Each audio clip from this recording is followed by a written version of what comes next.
लाल शहबाज कलंदर कहीं जा रहे थे तो एक रिछ को नचाने वाला नजर आया।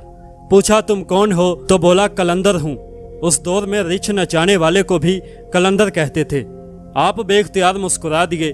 ये बात उस रिछ वाले को पसंद नहीं आई। कहने लगा, आप कौन हैं? फरमाया, मैं भी कलंदर हूँ। कहने लगा कि आप कैसे कलंदर हैं? ना आपके पास रिछ है ना डुगडुगी, तो तमाशा कैसे दिखाएंगे? फरमाया, पहले तुम दिखाओ फिर मैं दिखाता हूँ। रिछ वाले ने डुगडुगी बजाई और रिछ खड़ा होकर नाचने लगा। उसने कहा कि अब आपकी बारी। लाल शहबाज कलंदर दो दरख्तों की टहनियों पर खड़े हो गए और फरमाया कि नीचे से गुजर जाओ, मगर याद रखना कि आगे जाना, मगर वापस कभी मत आना। जैसे ही वो नीचे से गुजरा, माहौल ही बदल गया। ना वो सूरज की गर्मी ना गर्दो गबार। अभी इसी सोच में ही था कि उसने देखा कि एक अजीम लश्कर सिपाहियों का घोड़ों पर सवार तेजी से उसकी तरफ बढ़ रहा है। वो घबरा गया कि आज तो जान गई। पास पहुंचकर लश्कर रुका और सीपा सलार आगे बढ़ा। उससे पहले वो कुछ कहता कि सीपा सलार बोला कि बादशाह सलामत, आप कहाँ गायब हो गए थे? आपकी सल्तनत आपका इंतजार कर रही है और मलका आलिया का रो रो कर बुरा हाल है। अब वो हैरान और परेशान शाही घोड़े पर सवार होकर साथ चल दिया।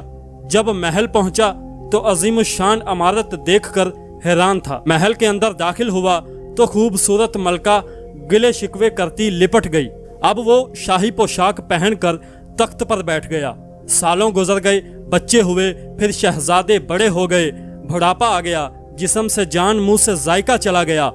एक दिन अपनी सल्तनत में दरिया के किनारे बैठे ख्याल आया कि आखिर क्या हुआ था।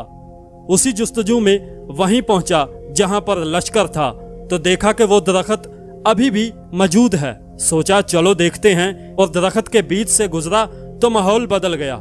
वही वक्त वही मकाम, सामने उसका रिछ और डुगडुगी पड़ी है। वही गर्मी वही गर्दो गबार। पीछे देखा तो लाल शहबाज कलंदर रहमतुल्लाह अलैह सरकार खड़े थे उसी हालत में। बोला, जनाब मेरी सल्तनत, मेरी मलका, मेरे शहजादे।